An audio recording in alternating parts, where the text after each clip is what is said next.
تعي نتفرج على التلفزيون لنشوف شو طالع. وهاي شغلنا بنقلبها بالعكس وبنطبها هيك، نكبسها ومندقها بتطلع معنا بهذا الشكل. ليكي سما الشيف عمر. بسم الله. بنصفهم هيك جنب بعض. شايفي شو عم يعمل؟ قولي اياهم جنب بعض. والله شهنا المعمول، خاصة هلا أعياد. جد فكرة. شو رأيك نقوم نعمل معمول؟ أيوة أنا وافقت خلودي. صار لازم نجهز حالنا. تيرارا، وصلنا جاهزين لنساوي المعمول. وهاي الأغراض يلي بدنا إياها. عيار المعمول، طحين، سمنة وفستق حلبي وتمر وجوز. يلا نبلش. واهلا وسهلا فيكم احبابنا بفيديو جديد مع طريقة معمول كتير كتير طيبة. عن جد جربوها وما حتندموا. معنا هون كيلو طحين ونص كيلو سمنة. هذا عيار المعمول الصح. وانا ما راح احط لا محلب ولا اي منكه تاني لانه انا بدي طعمة السمنة تظهر.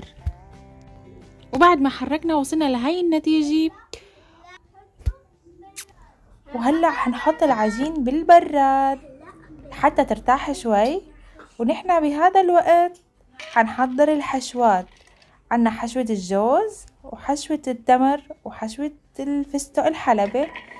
حنبلش اول شي نطحن الجوز، وبعدين حنطحن الفستق الحلبي ونحطه بالزبدة. والتمر عنا ناعم ما حنطحنه.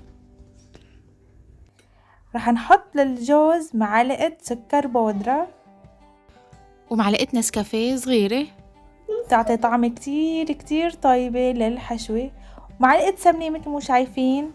وحنحركهم كتير منيح.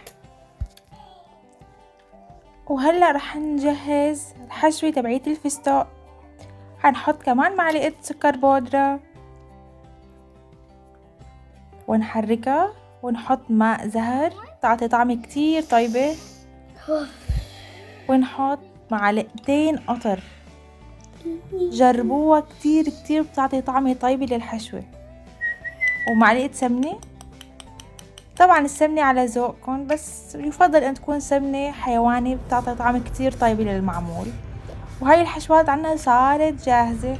بقيان عنا حشوة التمر.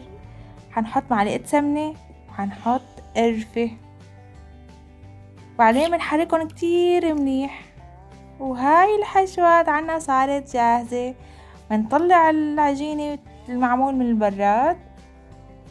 كتير قاسية حتكون. هلأ رح نرجع ندعكها من أول وجديد مشان تطرى معنا.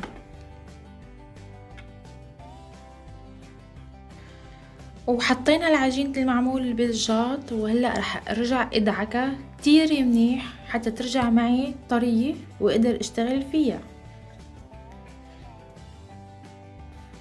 صارت معي بهذا الشكل.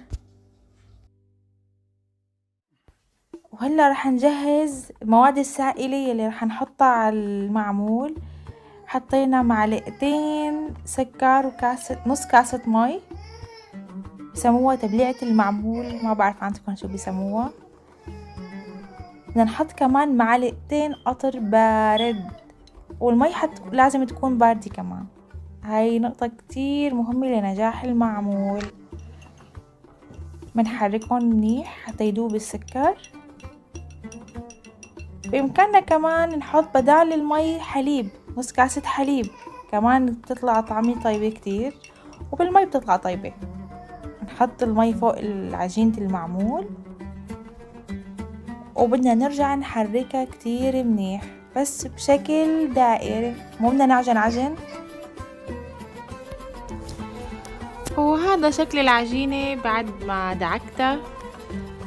مثل ما شايفين صارت طرية ما شاء الله.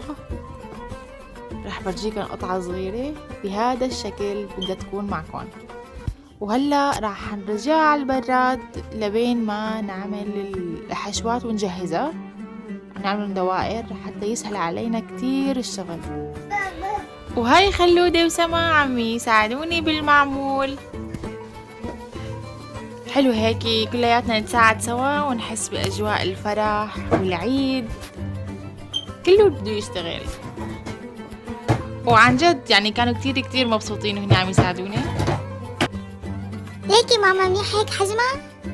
ايه خلودي كتير منيح حجمها، شكرا. وهيك تقريبا رح نخلص الحشوات اللي باقيين عنا، عم نعمل الجوز هلا. ليكي ماما ما أحلاها طلعت معي.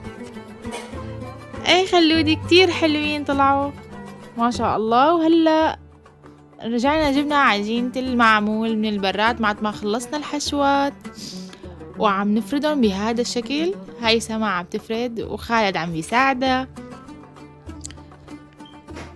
عم نقطع المعمول بهذا الشكل مثل مو شايفين، قطعة صغيرة بحجم الكرات الحشوية اللي عملناها. أنا ما حطيت خميرة للعجينة المعمول مثل ما شفتوا هلأ، لأنه حسيت وقت ما بحط خميرة الرسمة بتضل مثل ما هي بعد الخبز. وانتوا إذا حبيتوا تحطوا خميرة حطوا خميرة، بس لا تكتروا، لأنه الخميرة إلها دور كتير كبير بعد الخبز إنها تروح الرسمة يلي موجودة على المعمول. ونحن هون بلشنا نحط بقلب عجينة المعمول الحشوات يلي جهزناهن. وهون خلودي زعل مثل ما شايفين، رجع لورا ما بقى بده يشتغل. مشي حال فورا راضينا ورجع يساعدنا بالمعمول.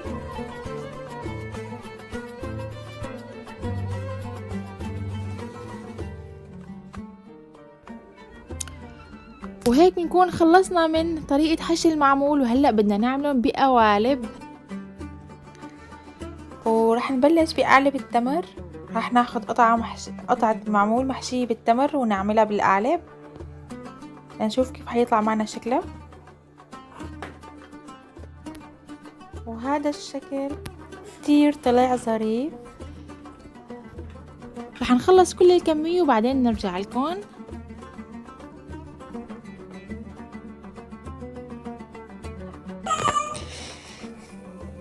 ليكي ماما ما أحلى بده يطلع معي هذا القرص. يا سلام، وفعلا كتير طلع حلو، شكرا سما. وهلأ رح نعمل معمول يلي بفستق الحلبة، رح نعمله بالقوالب بهذا الشكل. شكرا خلودي. وهي خلودي عم يعملنا القطعة الثانية. شو رأيك ماما؟ ليكي كيف طلع معي؟ ماني معلم؟ لك بسيدي معلمين. يا سلام ما أحلى، كتير ظابط وطالعة الرسمة كتير حلوة مثل مو شايفين. وهيك بنكون خلصنا أول صينية من المعمول، وهذا شكله النهائي. وهلأ إجا وقت إننا ندوق. يلا هلأ بدنا يعني عن جد طالعين غرام.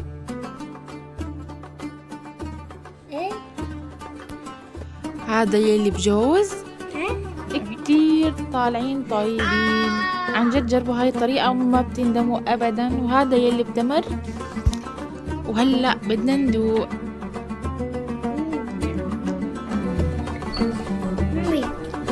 كتير طيب مامي، عن جد كتير طيب.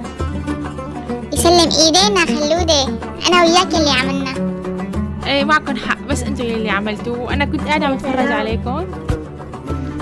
وبما انه طلعت الوصفة معنا هيك فلازم نقول